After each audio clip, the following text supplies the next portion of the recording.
Fréquence Évasion, Midi-Pyrénées, Languedoc-Roussillon, Provence-Alpes-Côte d'Azur. Loisirs, culture, environnement, économie. Sur Fréquence Évasion, l'info dans le Sud est sans limite. Fréquence Évasion, la culture du Grand Sud. Fréquence Évasion, Provence-Alpes-Côte d'Azur. Vous écoutez Fréquence Évasion, nous sommes à Nice et nous allons parler d'environnement en compagnie d'Alain Vidam qui est directeur du musée de l'histoire naturelle de la ville de Nice. Bonjour monsieur, merci de passer au micro de Fréquence Évasion pour nous parler justement des problèmes environnementaux. Bonjour. Alors tout d'abord, est-ce que vous pourriez situer la ville de Nice pour les gens qui nous écoutent un petit peu partout à l'étranger, et puis surtout citer votre musée, situer votre musée à l'intérieur de la ville de Nice. Alors la ville de Nice, c'est la 5e ville de France, située évidemment un petit peu à l'extrémité du pays. Notre muséum est pratiquement le seul qui existe dans ce domaine-là. Si l'on va vers l'est, il faut aller jusqu'à Gênes pour trouver l'équivalent, et si on veut aller à l'ouest, il faut aller à Toulon.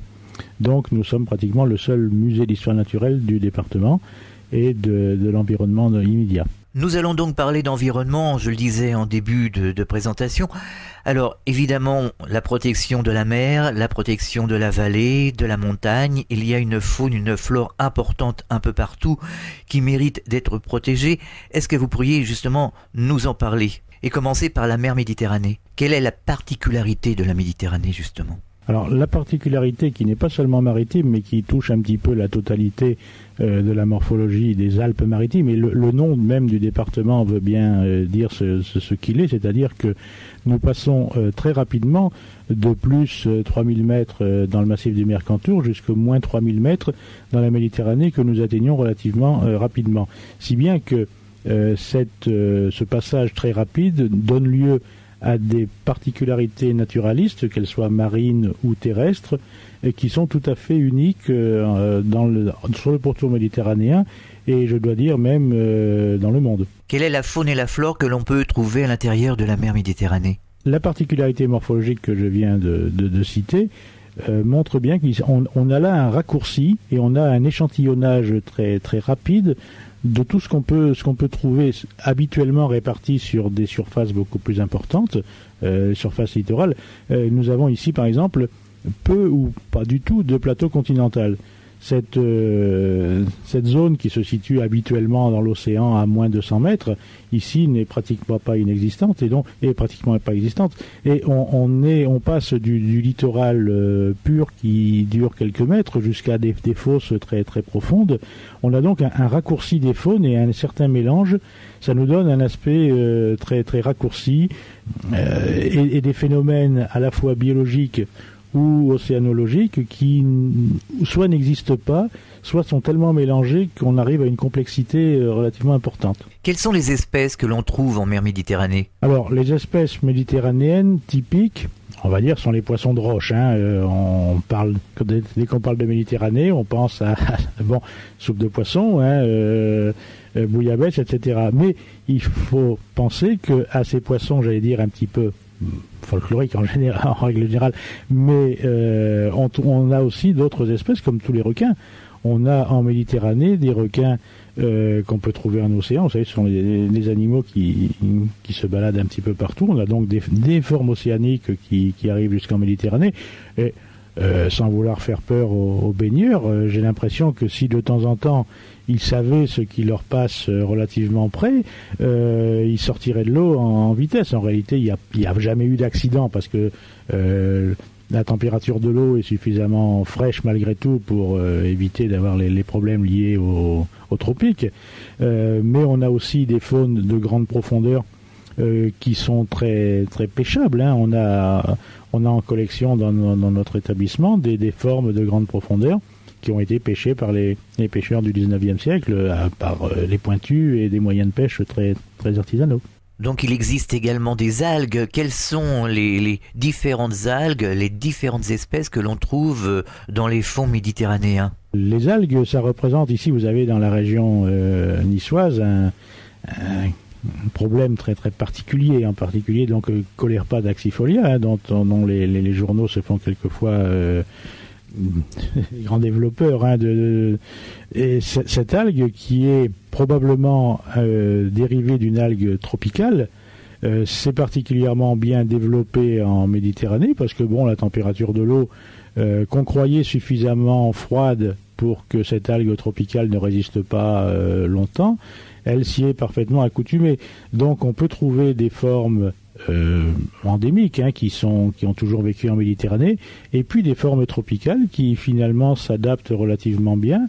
Et puis il faut tenir compte un petit peu du phénomène global de réchauffement de la planète dont tout le monde parle, mais qui est effectif. On pense que la planète s'est réchauffée de plus d'un degré supplémentaire. C'est peu de choses à l'échelle humaine, mais c'est considérable à l'échelle de la planète. Donc, si vous voulez, on peut avoir la cohabitation d'espèces, qu'elles soient animales ou végétales, qui sont des espèces tropicales, qui ont été introduites fortuitement, soit par le canal de Suez, par exemple, soit venant de l'océan par le détroit de Gibraltar, ou bien qui ont été introduites plus ou moins volontairement par l'homme. Et ça, sont des espèces qui se trouvent bien et qui se développent quelquefois aux dépens d'espèces endémiques. Alors justement, est-ce qu'il y a moyen de lutter contre l'envahissement de certaines espèces? Est-ce que c'est l'axe que s'est donné le musée de l'histoire naturelle ici à Nice?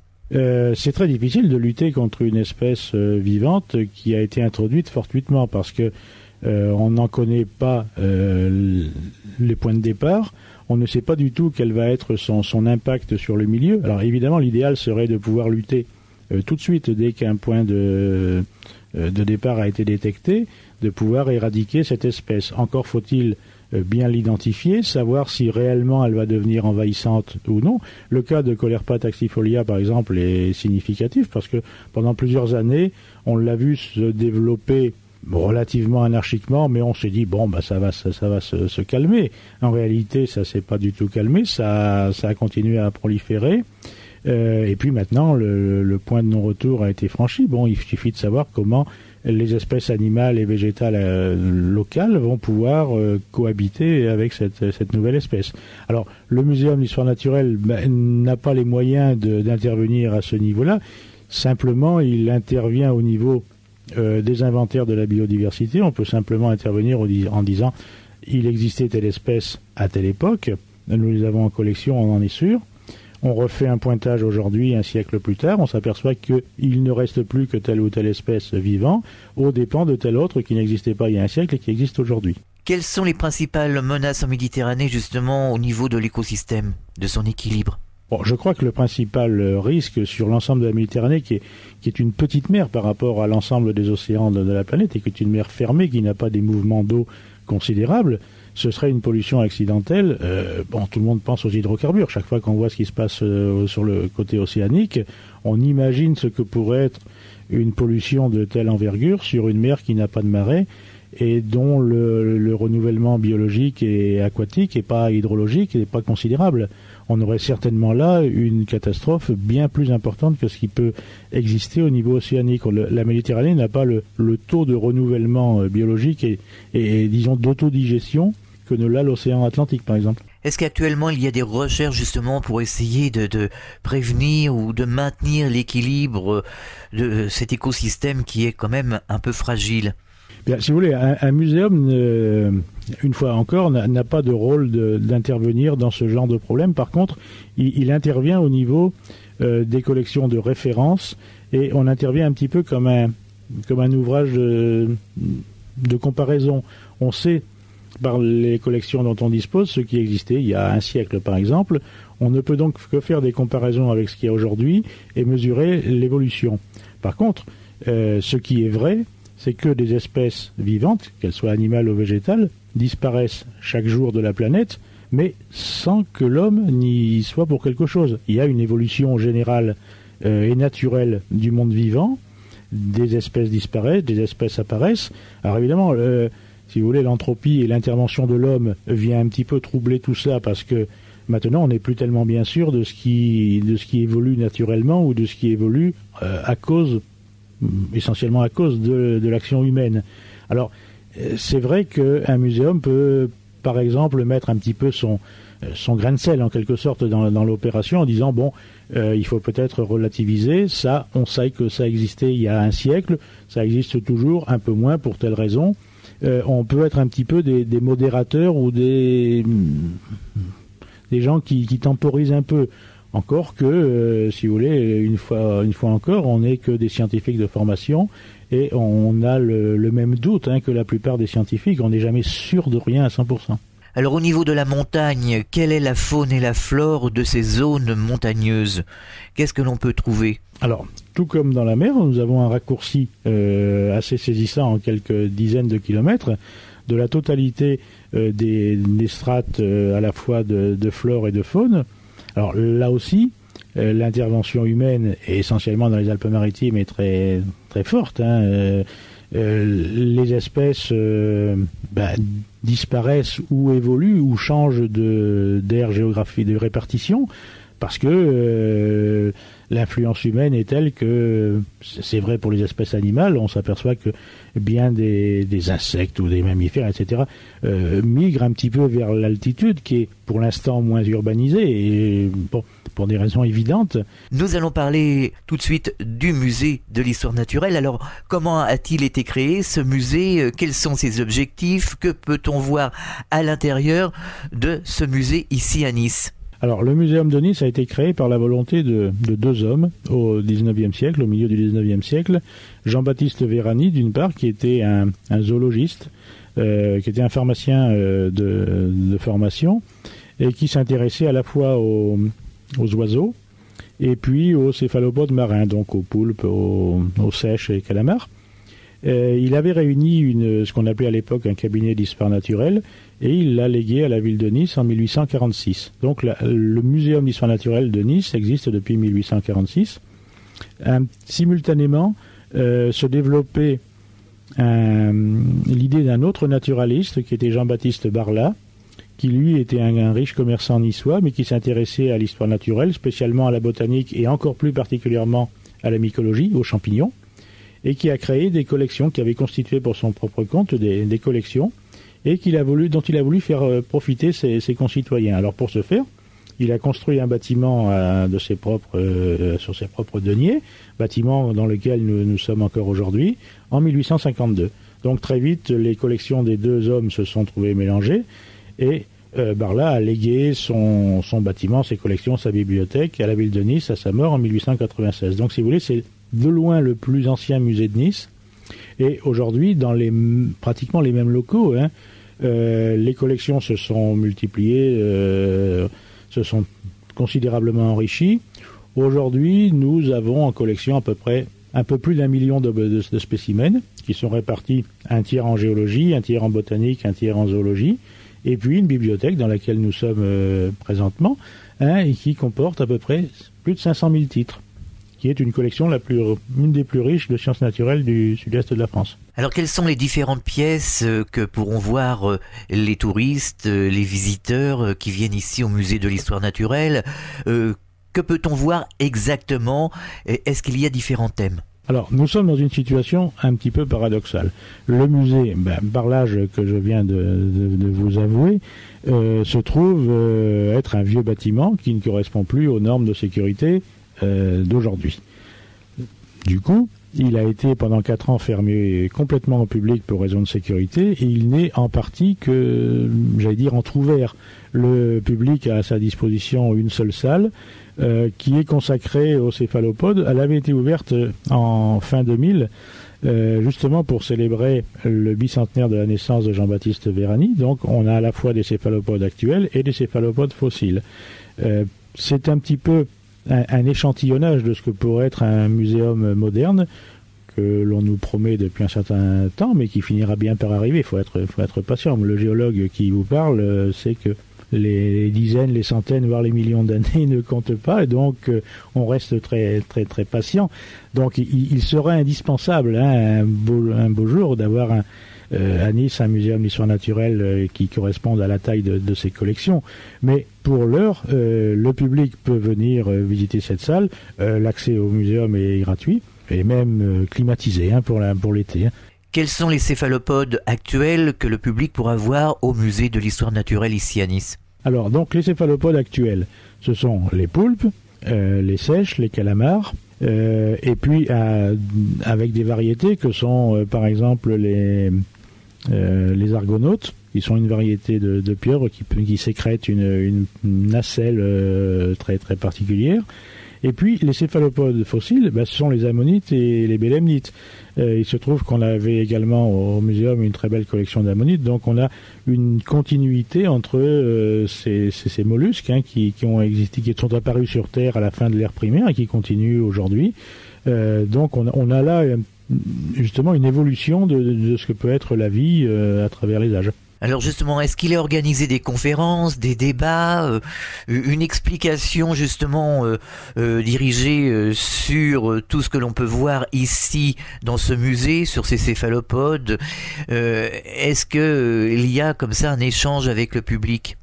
Alors, à l'occasion de visites commentées que nous faisons tous les premiers mercredis et tous les premiers dimanches de chaque mois, effectivement, le public, à partir de la visite de cette salle, est très vite frustré, puisque sur le million d'objets, on en présente une ou deux centaines. Donc, le public est très, très avide de questions, à la fois sur le monde marin, mais ça dérive et ça dérape très vite sur l'ensemble des collections et sur l'ensemble des problèmes liés à l'histoire naturelle aujourd'hui. Alors, ce que nous organisons relativement périodiquement et ce qu'aime beaucoup le public, c'est la visite des salles de collection, de la partie non ouverte au public. Et dès qu'on franchit la porte sur laquelle est marqué interdit au public, ça devient la caverne d'Ali Baba, si vous voulez. Quand on a fait le tour de la maison, qui est une maison avec beaucoup de recoins où tout est plein de toutes choses, le public change a une idée complètement nouvelle de ce que peut être un musée, de ses missions, des problèmes qui sont liés aux collections et des solutions que nous essayons d'y apporter. Donc c'est une occasion de découvrir justement au musée les céphalopodes fossiles. Donc on n'a pas trop parlé, est-ce que vous pourriez nous en dire quelques mots?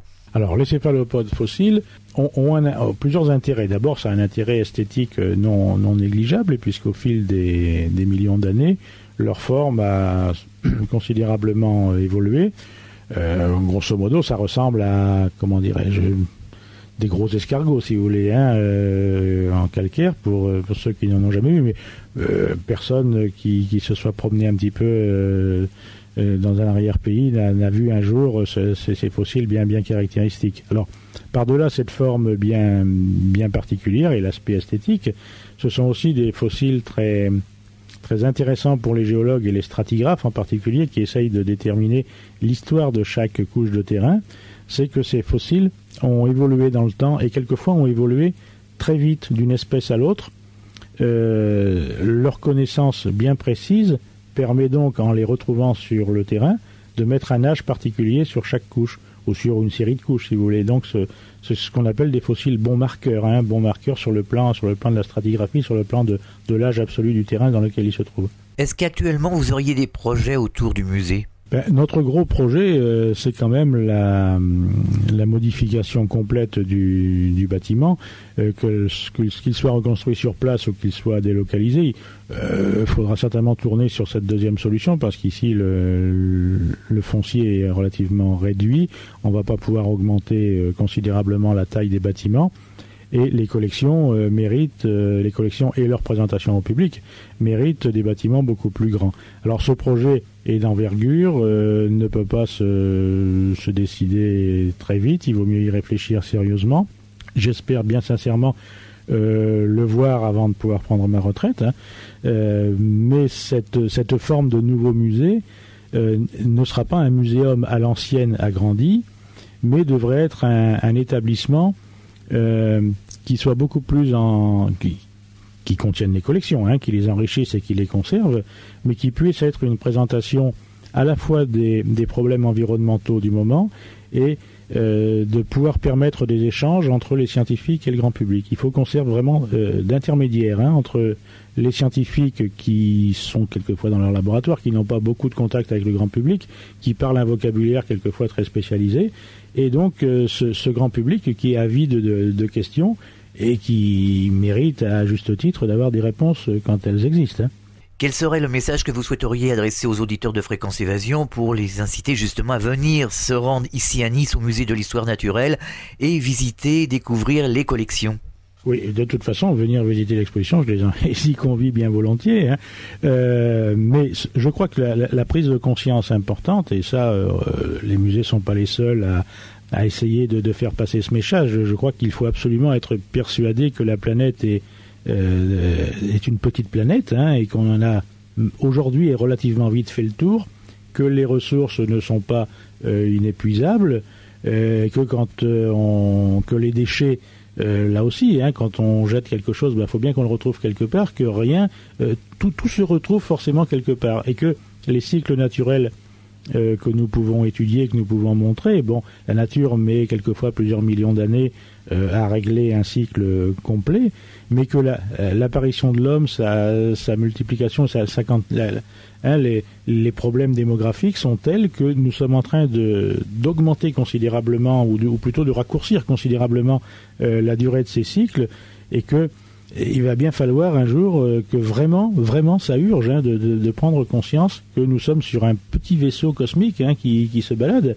et dans l'univers, et que chaque action que nous faisons, qu'elle soit bonne ou moins bonne, on finira par un tôt ou tard par le payer. Donc nous faisons aujourd'hui ce que nos enfants et nos descendants subiront demain. Alors en guise de conclusion, nous allons donner les coordonnées du musée de l'histoire naturelle afin que les auditeurs de Fréquence Évasion qui sont intéressés, qui se promènent de temps en temps touristes sur la ville de Nice, puissent prendre contact avec vous et obtenir les renseignements nécessaires. Le musée est facile à trouver, c'est 60 boulevard Rissot, c'est sur le bord du Paillon, le long de la promenade des Arts. Pour rentrer en contact avec nous par téléphone ou par fax ou par mail, on nous trouve sur toutes les bonnes adresses, sur tous les guides de Nice. Mais n'hésitez pas à nous poser des questions, nous sommes là pour ça.